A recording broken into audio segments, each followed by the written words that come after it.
Hi, back on my feet, folks. Coach Jeannie here with a session on how to choose a healthy attitude. So, first, a question: can you actually choose a healthy attitude? Well, we're going to draw from Viktor Frankl on this question. And if you allow me, I'm going to read a little bit from the description in the video clip that I want to show you, which has a section that's very relevant to our talk today. So this video clip that I'm going to show you is a review of a book that Viktor wrote called Man's Search for Meaning. And Viktor is a professor in neurology and psychiatry, but he also, in this book, he's describing his experiences as an Auschwitz concentration camp inmate during World War II. So during his time in camp, he was tortured, beaten, worked to the brink of death, not given enough food or proper clothes or shoes during freezing temperatures. He was subjected to vermin, frostbitten toes, and edema. He paints a truly horrific existence of the day-to-day life he experienced in the camp. Daily, people were dying around him or were executed en masse, and his mother and father and brother and wife were all killed in the camps. So you have to wonder how he was able to survive all of this. I mean, physically, of course, but also mentally and emotionally. And that's what he describes in the book. And his primary point is that when he was able to find meaning in the suffering, when he could actually find a purpose, it allowed him to look toward the future and constantly keep an eye on that future so that he could survive and even thrive after he was freed from the camps. So I'm going to go ahead and show you the clip that is relevant for our conversation today.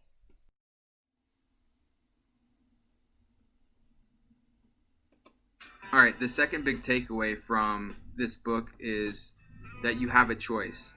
You always have a choice. Between stimulus and response, there's a gap. And in that gap is the ability to choose how you respond to any given situation. There'll always be external forces acting upon you that you can't control, such as the traffic, weather, and so on. What you can control are those internal forces, your response. Never forget that you have the freedom to choose your reaction. It doesn't matter what life throws your way. What matters is how you respond to the situation. It's your attitude towards your existence that makes all the difference. And in the words of Viktor Frankl, everything can be taken from a man but one thing, the last of the human freedoms, to choose one's attitude in any given set of circumstances, to choose one's own way. Okay, so as you heard from the review here and from Viktor, you actually can choose your attitude, and it can help you survive in even the most dire circumstances. So you saw from the video that the way the picture was painted, there's that little gap between the stimulus or what's causing the reaction and the reaction itself. And it's right there where if you pause, if you take a minute or however long it takes, I often take a breath and make a conscious decision how you're going to respond. That's where you have the option to choose. And actually, this concept has been repeated by a number of coaches and leadership gurus, most notably Stephen Covey in the 7 Habits of Highly Effective People. It's habit number 1. So pretty powerful concept. So now then, how do we practically go about doing this? So to help us with that, I'm going to borrow from a book called Positive Intelligence. It's written by Dr. Shirzad Chamine. And Dr. Chamine has coached hundreds and hundreds of mostly leaders and companies. But when it comes to having a healthy attitude, this levels the playing field. All of us have the same challenges. So this is very relevant to all of us. And I think you'll find it also very practical. That's part of the reason I liked it, and I have definitely used it. So the basic premise of positive intelligence is that we can control the degree to which our mind is serving us well versus trying to sabotage us. So Chamine says the reason many of our attempts to improve things for ourselves, such as our happiness, our success, and yes, even our attitudes, they're not successful because our own minds sabotage us. These so-called saboteurs are a set of automatic and habitual mind patterns, each with its own voice, beliefs, and assumptions that work against our best interests. We develop saboteurs in early childhood to survive the perceived physical and emotional threats of life. Saboteurs convince us that they're our friends and that we need them to survive and to do well in the world. And they are a universal phenomenon. It is not a question of whether or not we have them. It's which ones do we have and how strong are they? Now, one that all of us have is what Shamin calls the master saboteur. And this he calls the judge. The judge, again, is present in everyone, and it impacts our well-being, success, and happiness more than any other saboteur does. The judge accomplishes its destructive sabotage by making us feel negative and unhappy through constant fault-finding with ourselves, with others, and with our circumstances. And it does so under the pretense of being rational and reasonable and just trying to be helpful. But let's look at the downside for each one of these things. First, judging yourself. It's responsible for your anxiety, for your stress, for your anger, your disappointment, your shame, and guilt that leads you to believing that you are not enough just as you are. Judging others. It can damage relationships by causing you to criticize another person's saboteurs, which just causes them to display those behaviors even more so, which just reinforces that your judge is right about them, and it becomes a self-fulfilling prophecy. When it comes to judging circumstances, this leads to one of the judge's most destructive lies. You will be happy when you accomplish X, Y, Z, or X, Y, Z happens. And actually, there's two lies in here. One is that you can't be happy with your current circumstances because you always are looking for more. And the when is a moving target. So you accomplish something, let's say you run a race. And then, oh, well, you're not happy until you do the next race. Maybe you've done a half, I want to do a full. Now, guys, there's nothing wrong with running. That's what we're here to do.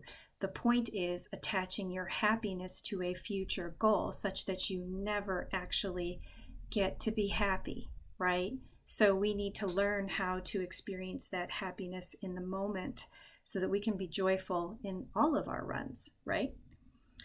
Another thing to know about the judge is that it knows how to hide really well, and it may have become so invisible that we do not even know that it's there. And it typically has one main accomplice. So there are, I think, 9 other saboteurs, and I'm going to show those to you on the Positive Intelligence website. If you want to tool around and have a look, there's a lot of good information out there. So let me go ahead and do that now. Okay, so hopefully you can see this pretty well.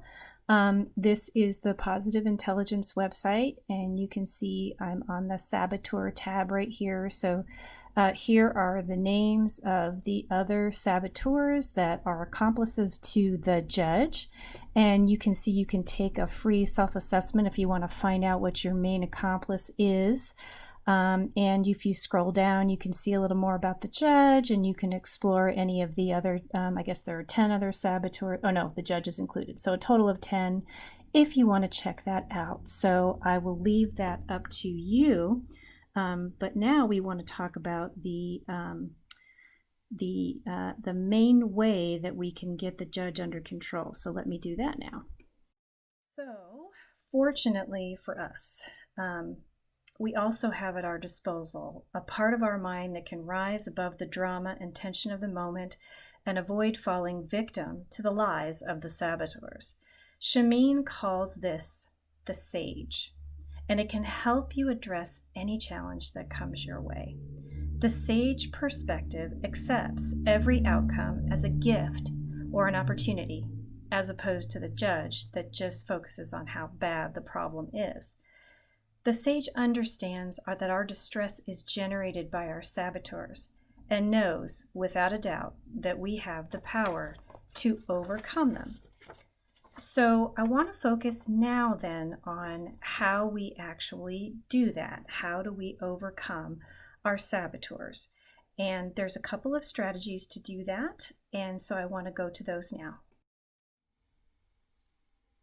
So you see here the first strategy we can use to address our saboteurs and put them to bed is we want to weaken that judge, which is again the master of all saboteurs.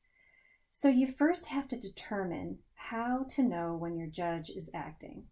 So this will enable you to identify and label it in its act of sabotage. So to teach yourself how to do this, you need to pay attention to the emotions that you're feeling. If you're upset, disappointed, anxious, or resentful, you are likely judging.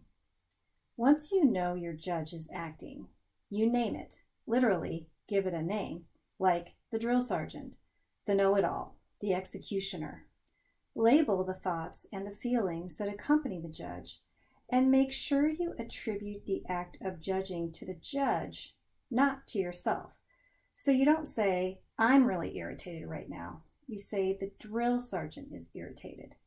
The judge loses much of its power when you isolate it as an unwelcome intruder. And this also gives you a chance to pause when you know the judge is activated. Remember that time between stimulus and response that we saw with Frankl? If you're taking time to notice and call out your judge, you're also giving yourself an opportunity to choose your response versus just reacting to the emotions that you're feeling. So as some homework here, and you can either pause the video now and answer these questions at this time, or you can maybe take note of them and answer them at a time that's convenient for you. But I want you to consider what would change at work or in your personal life if your judge's voice was significantly weakened. And then the action step is, what is one thing you can do to weaken your judge? The second strategy here, as you might imagine, is strengthen your sage. So we want to shift away from the saboteur to the sage perspective by accessing what Shamin calls the 5 powers the sage has, which will enable you to meet whatever challenge you are facing. So what are these 5 powers? Well, let's use an example of finding a job to illustrate these. So the first power is empathize. Empathizing is feeling and showing appreciation, compassion, and forgiveness, first and foremost to yourself, and then to others. And this is particularly useful when you or others are experiencing pain. So for example, losing a job or spending a long time trying to find one can be painful, and it's much easier to judge yourself than to show yourself compassion in a situation like this. But you'll get back out there again much sooner if you can do that. The second power is explore, and explore with great curiosity and an open mind. Perhaps in your job search, for example, you came across some opportunities that were either not really suitable for your skill set or maybe seemed out of your league. It would be easy to judge those jobs or ourselves in this situation, but staying curious and keeping your mind open may lead you to consider options you would not have otherwise. The next power is innovate. This is creating new perspectives and outside-the-box solutions when the old way of approaching a situation will no longer suffice. Think about how job searches have changed with the advent of social media sites such as LinkedIn. So you may have to learn a new skill, but it could be worth it. The next power is called navigate, and this is about choosing the path that best aligns with your deeper underlying values and purpose. So this gets back to Viktor Frankl's point in the first part of the video, which we didn't watch, but it was about finding a purpose for your life.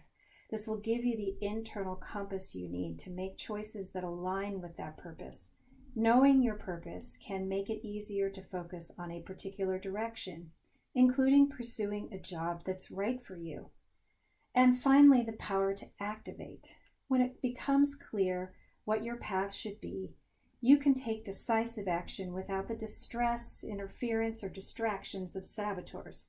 So once you're ready for that interview, the sage won't let anything stop you from bringing your best self and having full confidence that you are worth it. So I want you to then now take a moment, and again, you can pause the video if you want to, but I want you to answer these two questions. Very similar, but now with respect to the sage. What would change in your life if your sage's voice was significantly strengthened? And what is one thing you can do to strengthen your sage? So I'd like to leave you now with just one more thought. Many of us believe that peace and happiness come with success. When I achieve X, then I'll be happy. In fact, that's the other way around. And if you learn how to suppress your judge and strengthen your sage, you'll be happy and at peace in any situation, and success will surely follow. I hope that you got a lot out of this video. I hope you got some good things to think about. And until next time, it's Coach Jeannie signing off. Have a great rest of your day. Bye-bye.